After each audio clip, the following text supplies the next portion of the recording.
یہ سب اس حدیث مبارکہ میں بیان ہو گئی کہ اگلی پچھلی شرمگاہ سے جو کچھ بھی نکلے گا وہ وضو کو توڑ دے گا، وہ وضو کو توڑ دے گا۔ البتہ ان میں سے بعض ایسے کام ہیں کہ جن پر الگ سے بھی احادیث مبارکہ کے اندر ان کا ذکر آیا کہ یہ وضو کو توڑ دیتے ہیں، جس طرح کہ پیشاب پخانہ کا جب بیان ہے تو اس پر جو ہے وہ سورہ مائدہ کی آیت نمبر 6، سورہ مائدہ کی آیت نمبر 6 وہ دلالت کر رہی ہے۔ اور جو مزی کا بیان ہے تو یہاں پر صحیح بخاری شریف کی حدیث مبارکہ ہے مزی کے حوالے سے، حضرت سیدنا مولا کائنات علی المرتضیٰ شیر خدا کرم اللہ تعالی وجہ الکریم فرماتے ہیں کہ مجھے کثرت کے ساتھ مزی آتی تھی، مجھے کثرت کے ساتھ مزی آتی تھی، لیکن نبی پاک علیہ الصلوۃ والسلام سے مسئلہ پوچھنے میں مجھے حیا آتی تھی کہ میں کیسے سرکار سے مسئلہ دریافت کروں، کیونکہ نبی پاک صلی اللہ علیہ وسلم کی شہزادی کونین حضرت بی بی فاطمہ زہرا رضی اللہ تعالی عنہا میرے نکاح میں تھیں۔ تو میں نے ایک شخص سے کہا کہ نبی پاک صلی اللہ تعالی علیہ وآلہ وسلم سے یہ مسئلہ پوچھ کر کے مجھے بتا دو کہ اگر کسی کو کثرت کے ساتھ مزی آتی ہو تو پھر وہ کیا کرے۔ اور یہ بخاری شریف کی حدیث مبارکہ ہے 269، بخاری کی حدیث مبارکہ 269۔ اب اس میں یہ ہے، یہ مزی کا بیان ہے۔ تو حضرت مولا علی رضی اللہ تعالیٰ فرماتے ہیں کہ میں نے جب اس شخص کے ذریعے سرکار دو عالم صلی اللہ تعالی علیہ وسلم سے مسئلہ دریافت کیا تو سرکار نے فرمایا کہ تودع واغسل ذکرک، کہ تو وضو کر اور اپنی شرمگاہ کو دھو لے، وضو کر اور اپنی شرمگاہ کو دھو لے۔ تو یہ جن سے آپ نے کہا تھا کہ نبی کریم صلی اللہ علیہ وسلم سے جا کر کے مسئلہ پوچھئے، وہ تھے حضرت مقداد بن اسود رضی اللہ تعالی عنہ۔ تو یہ بخاری شریف کی حدیث نمبر 269 میں اس چیز کا واضح طور پر بیان موجود ہے کہ مزی بھی وضو کو توڑ دے گی، مزی بھی وضو کو توڑ دے۔ اور ساتھ ہی یہ بھی معلوم ہوا جو سرکار نے فرمایا نا واغسل ذکرک، کہ اپنی شرمگاہ کو دھو لے، اس کا مطلب ہے کہ مزی ناپاک ہے، مزی کیا ہے؟ ناپاک ہے۔ تو یہ جتنی بھی چیزیں ہیں جو بھی سبیلین سے خارج ہوتی ہیں یہ ساری ناپاک ہیں، یہ جتنی بھی یہ ساتھ لکھے ہوئے ہیں تو یہ سارے کیا ہیں؟ ناپاک ہیں۔ اگر کپڑوں پہ لگ جائیں گے تو کپڑے بھی ناپاک ہو جائیں گے، جسم پہ لگ جائیں گے تو جسم بھی ناپاک ہو جائے گا۔ اور اسی طرح یہ پتھری اور کیڑا، اس کے متعلق بھی صحیح بخاری شریف ہی کے اندر اس کا ذکر موجود ہے۔ حضرت سیدنا عطا رضی اللہ تعالی عنہ آپ بیان فرماتے ہیں کہ اگر کسی کے پیٹ سے پخانے کے راستے سے یا شرمگاہ کی اگلی شرمگاہ کے راستے سے کیڑا وغیرہ نکل آئے تو اس کا بھی وضو ٹوٹ جائے گا۔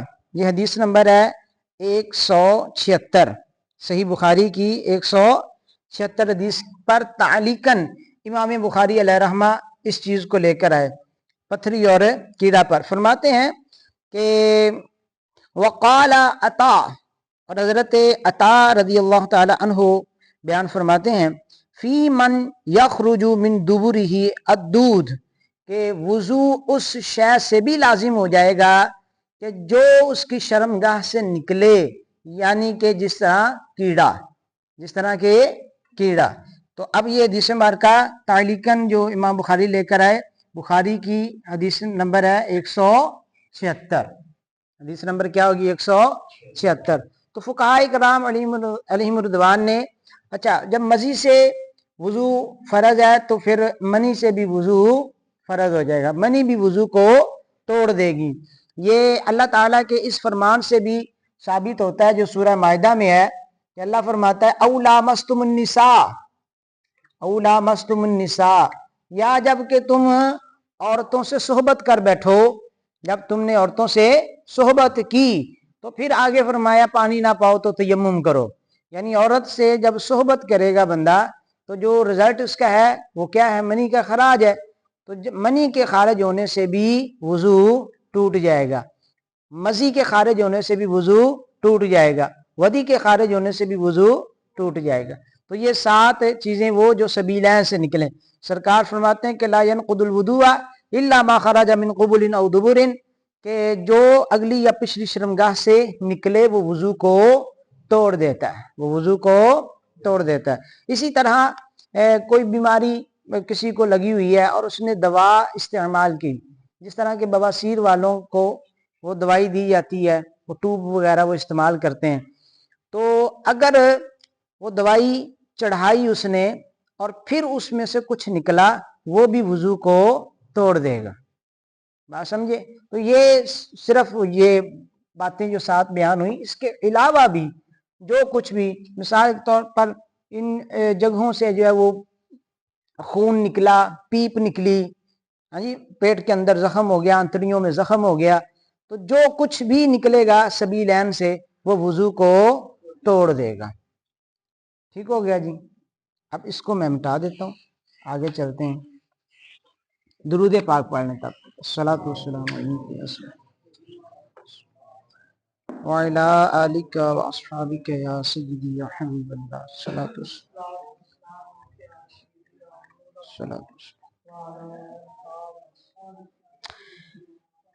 اچھا جی، آگے ہے صحیح مسلم شریف کی حدیث نمبر ہے 1509، 1509 صحیح مسلم شریف کی۔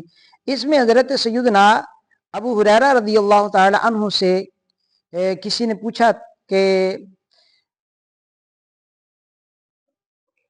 آپ بیان فرماتے ہیں، نبی پاک علیہ الصلوۃ والسلام بیان فرماتے ہیں لا یزال العبد فی صلاۃ ما کان فی مصلاہ ینتظر الصلاۃ، جب تک بندہ اپنی نماز والی جگہ پہ ٹھہر کے نماز کا انتظار کر رہا ہوتا ہے تب تک وہ حالت نماز میں ہی ہے، تب تک وہ حالت نماز میں ہی ہے، یعنی ایک بندہ بیٹھا ہے انتظار میں، 10 منٹ رہتے ہیں بھی جماعت میں، سنتیں وغیرہ اس نے پڑھ لی ہیں، اب 10 منٹ کا جو انتظار کر رہا ہے نا، سرکار فرماتے ہیں یہ 10 منٹ بھی اس کے نماز ہی میں شمار ہوں گے، گویا کہ وہ حالت نماز ہی میں ہے۔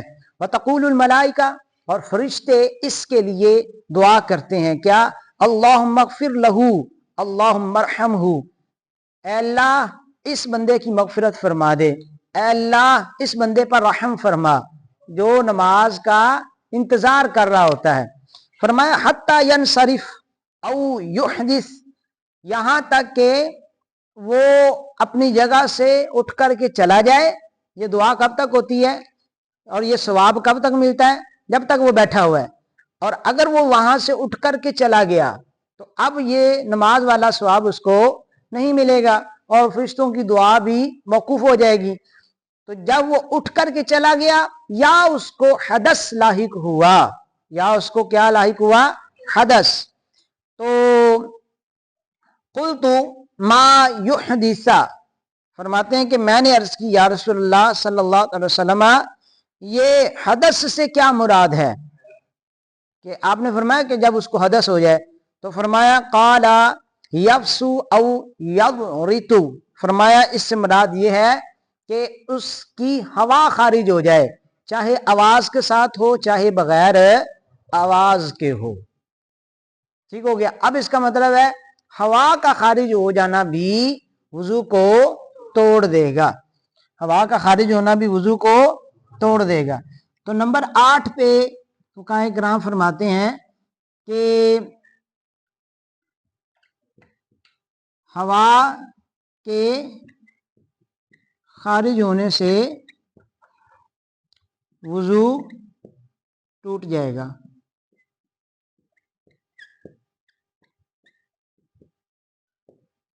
اور اس پر دلیل صحیح مسلم شریف کی حدیث نمبر ہے 1509، صحیح مسلم۔ لیکن سوال پیدا ہوتا ہے کہ پیچھے جو ہم نے بیان کیا تھا حدیث مبارکہ کہ جو کچھ بھی سبیلین سے نکلے وہ وضو کو توڑ دیتا ہے، تو وہاں پر ہم نے یہ نمبر 8 کو ذکر کیوں نہیں کیا، حالانکہ اس کا تعلق بھی تو اسی سے ہے. ہاں جی، اس میں ذرا سا بریک سا فرق ہے، اس کو سمجھیے گا. سبیلین یعنی دونوں رستے، سبیلین ہیں دونوں رستے، دونوں رستوں سے جو کچھ بھی نکلے گا وضو کو توڑ دے. لیکن ہوا کا ایک ایسا مسئلہ ہے کہ اگر یہ دبر سے نکلے پچھلی شرمگاہ سے تو وضو کو توڑے گی، اور اگر اگلی شرمگاہ سے نکلے تو وضو کو نہیں توڑے گی. اب آپ مزید پریشان ہوں گے کہ یہ اگلی شرمگاہ سے ہوا کیسے نکلتی ہے. یاد رہے کہ بعض مرتبہ انسان کو محسوس ہوتا ہے کہ قطرہ آ رہا ہے، لیکن جب دیکھا جاتا ہے تو وہاں پر پانی وغیرہ کے قطرے کے کوئی نشان کپڑے پہ نظر نہیں آتے. وہ ہوتی ہے تھوڑی سی مثانے کے اندر ہوا گیس پیدا ہو جاتی ہے، جو پھر جو ہے وہ قبل سے جو ہے وہ خارج ہوتی ہے، اور یوں محسوس ہوتا ہے کہ گویا کہ قطرہ آ گیا، لیکن وہ قطرہ نہیں ہوتا، وہ ہوتی ہے ہوا. اور جو ہوا اگلی شرمگاہ سے آتی ہے وہ وضو کو نہیں توڑتی. اور یہ جو ہے یہاں پر یفسو او ید ریتو، یہ وہ ہے ہوا کہ جو دبر سے خارج ہوتی ہے. تو اس لیے نمبر 8 پہ جو ہے اس بات کی قید ہے کہ وہ ہوا کہ جو دبر سے خارج ہو پچھلی شرمگاہ سے. آگے بیان فرماتے ہیں کہ نمبر 9، 10 اور 11 خون، پیپ یا زرد پانی وغیرہ، یہ اگر جسم سے نکلا، یہ سبیلین کی بات اب ختم ہو گئی. اب باقی سارا جو ہمارا ظاہری جسم ہے، ہمارے جسم کے کسی بھی حصے سے اگر خون نکل آیا ہے یا پیپ نکل آئی ہے یا زرد پانی نکل آیا ہے، اور وہ اتنا نکلا کہ وہ بہہ گیا، اتنا نکلا کہ وہ اپنی جگہ سے بہہ گیا، اور بہہ کر کے ایسی جگہ پہنچ گیا ہے کہ جس کا وضو یا غسل کے اندر دھونا فرض ہے، جس کا وضو یا غسل کے اندر دھونا فرض ہے. جب وہ خون نکل کے بہا اور اس جگہ پہنچا کہ جس کا دھونا فرض ہے، تو وہ خون وضو کو توڑ دے گا، وہ خون وضو کو، وہ پیپ وضو کو توڑ دے گی، وہ زرد پانی وضو کو توڑ دے گا.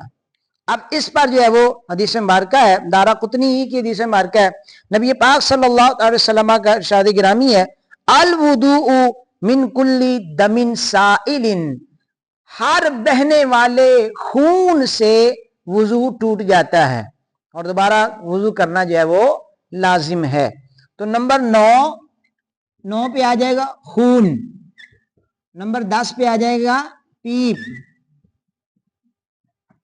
اور نمبر 11 پہ آ گیا زرد پانی. اب ان کی دلیل دارقطنی کی حدیث مبارکہ الوضوء من کل دم سائل،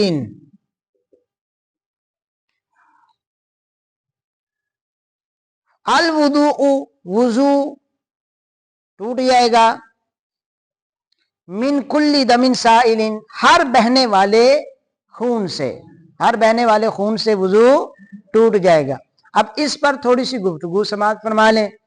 بہنے والے خون، چونکہ سرکار نے من کل دمن پر وقف نہیں کیا، بات ختم نہیں کی کہ ہر خون سے وضو ٹوٹ جائے گا، بلکہ فرمایا ہر بہنے والے خون سے وضو ٹوٹ جائے گا.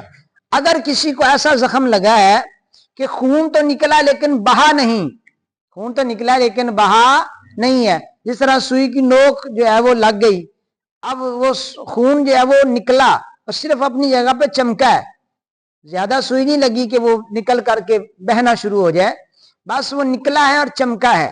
یا چاقو جو ہے وہ لگ گیا اور